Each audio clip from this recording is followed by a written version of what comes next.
Hi, you're watching Ceylon's Top 5 Walt Disney World Attractions.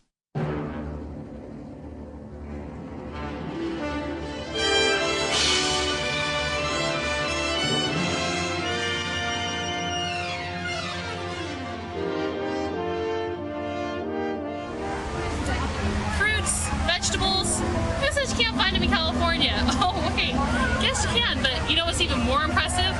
Living with the land in Florida. You can actually see the newest technology of how to grow stuff. Yay for agriculture! Anyways, this is definitely one of Ceylon Lambert's favorite top 5 in Walt Disney World. Take a look. It begins as dramatic and sudden changes are sweeping over the land. The approaching storm may seem violent and destructive to us, but to nature, it's a new beginning in the cycle of life.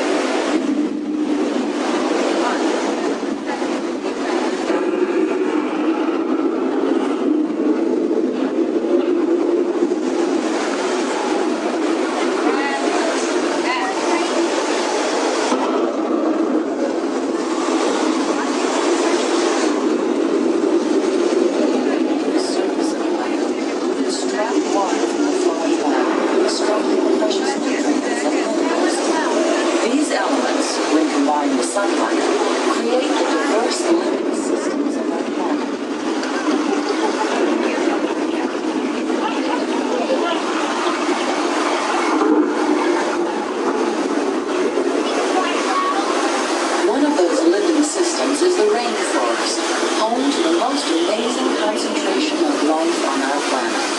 These dense and beautiful forests cover only a tiny portion of the Earth's surface, but they contain more than half of its plants and animal species. Rainforests are also extremely rich and productive living systems, providing us with oxygen, food, medicine, and other elements essential to our lives.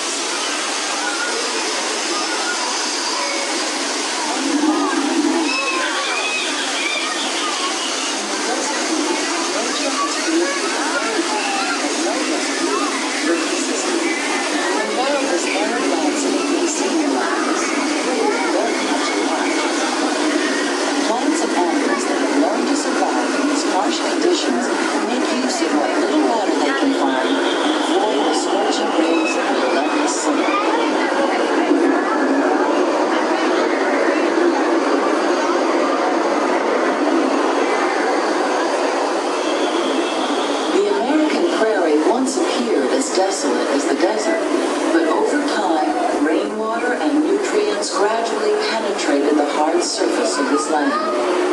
Even the hooves of the mighty buffalo helped create the rich soil that would one day become home to the American farm.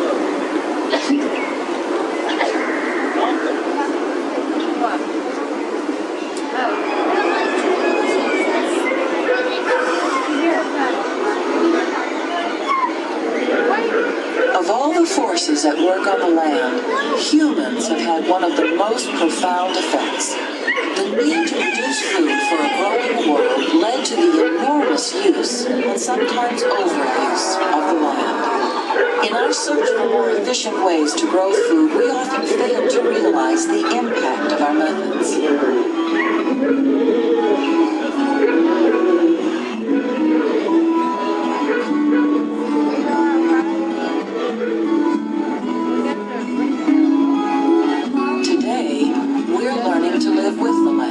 Discovering better ways to grow food that will assure both human and environmental well-being.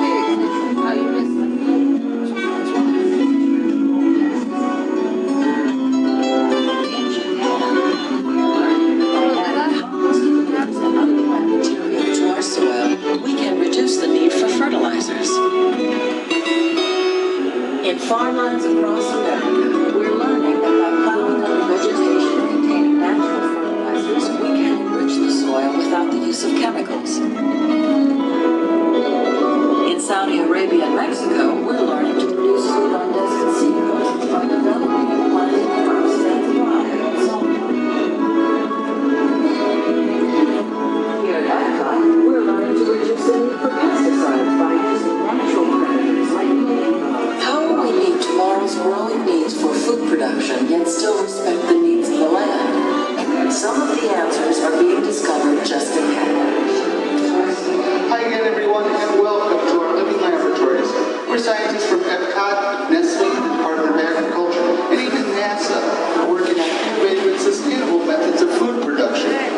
Our researchers are constantly planting new crops and trying different growing techniques.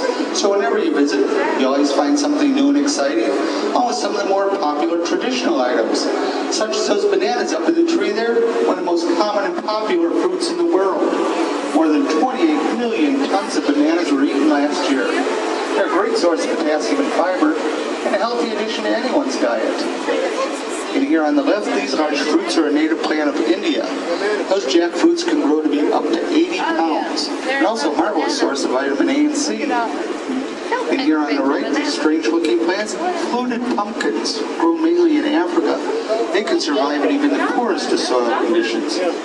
But unlike other members of the pumpkin family, they're grown mainly for those edible leaves up top.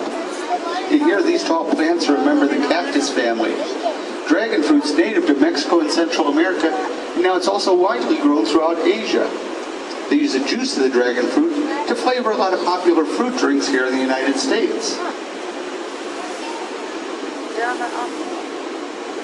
Now, how many of you folks have an herb garden at home? Now, can you imagine how bland your favorite foods would taste without our favorite herbs and spices? But it's exactly these scents and tastes that we enjoy that act as the plant's natural defenses against animals that might want to eat them. Then here on the left we have papayas. They're a marvelous source of vitamins, and the flesh of the papaya plant makes for a great meat tenderizer. Have you ever seen them?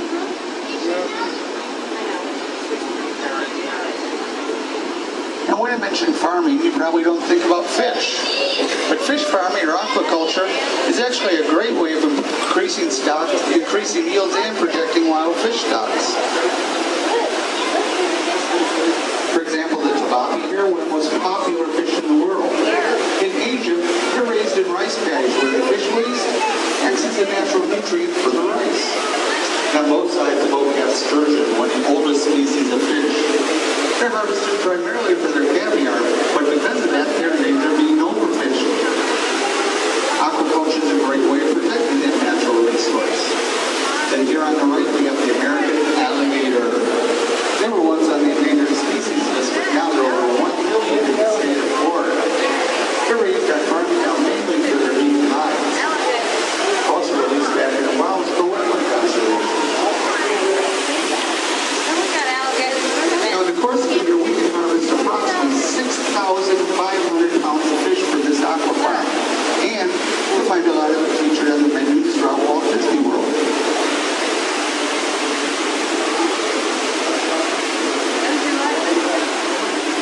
Now, in this greenhouse, we're growing some of our biggest items. For example, these winter melons on the right, very popular in Asia.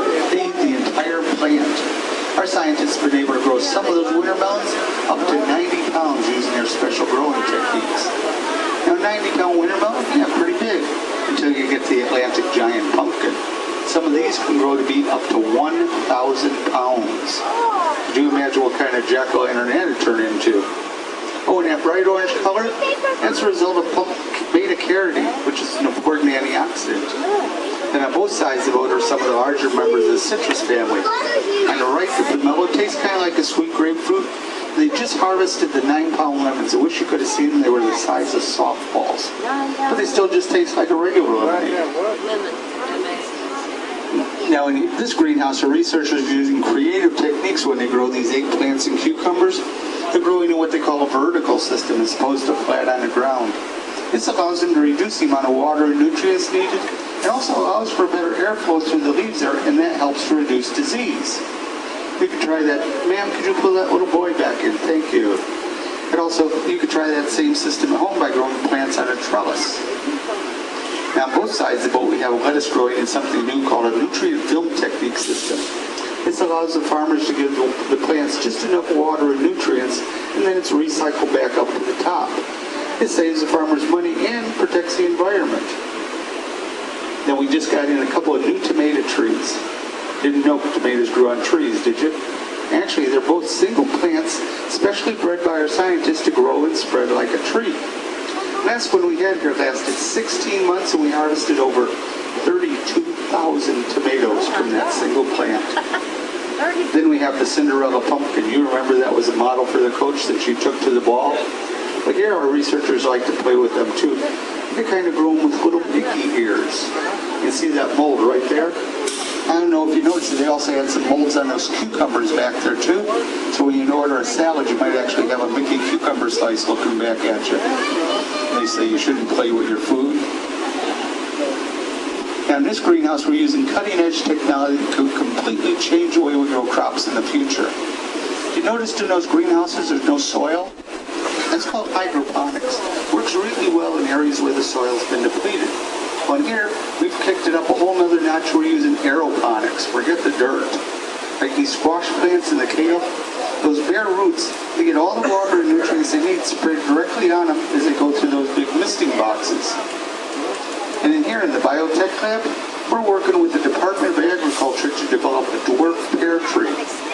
Imagine this full-size fruit on a miniature tree. Much easier to grow and obviously a lot easier to harvest. Then finally, this last one's out of this world. Our scientists are working with NASA to develop crops. No, not just for here on Earth. They're growing crops for future use in space colonies. Maybe someday the children on the boat will benefit from that technology.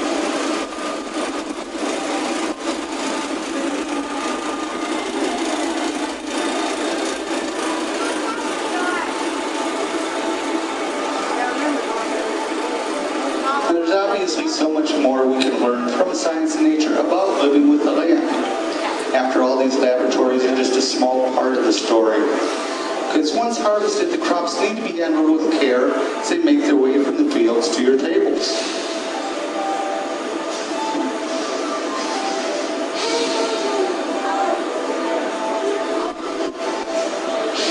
Around the globe, scientists from Nestle and other organizations are working on creative and innovative techniques to improve the taste and the quality of the food the world enjoys and relies on. By working together, we can all preserve the land as a beautiful and precious resource while still meeting the needs of our ever-growing world. Only then can we truly say that we are living with the land.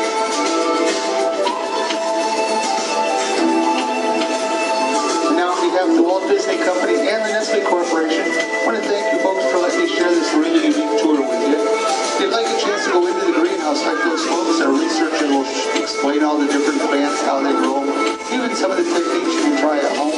It's called the Behind the Scenes Walking Tour. It's a really great experience for the whole family, but especially the gardeners. You can sign up for the Behind the Scenes tour at their tour desk. It's located just to the left of the store and check-in. You'll see it as you exit the boat dock. But now I want to remind you, keep those hands and feet inside the boat. Parents got to keep an eye on those children for them. Also remain seated until we come to a complete stop at the boat dock. And when we do come to a complete stop, I want you to gather all your belongings in case you've been souvenir shopping. We're going to watch our head, watch our step. We'll exit to the right and then to the rear of the dock. But now on behalf of the Walt Disney Company, we really want to wish you folks a great day of discovery here at Epcot. Bye-bye.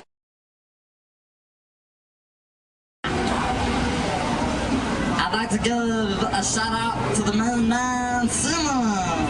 He's the best. He makes Stitch feel all warm and fuzzy and itchy. And makes me scratch my butt. Because Ceylon is the best. Yeah.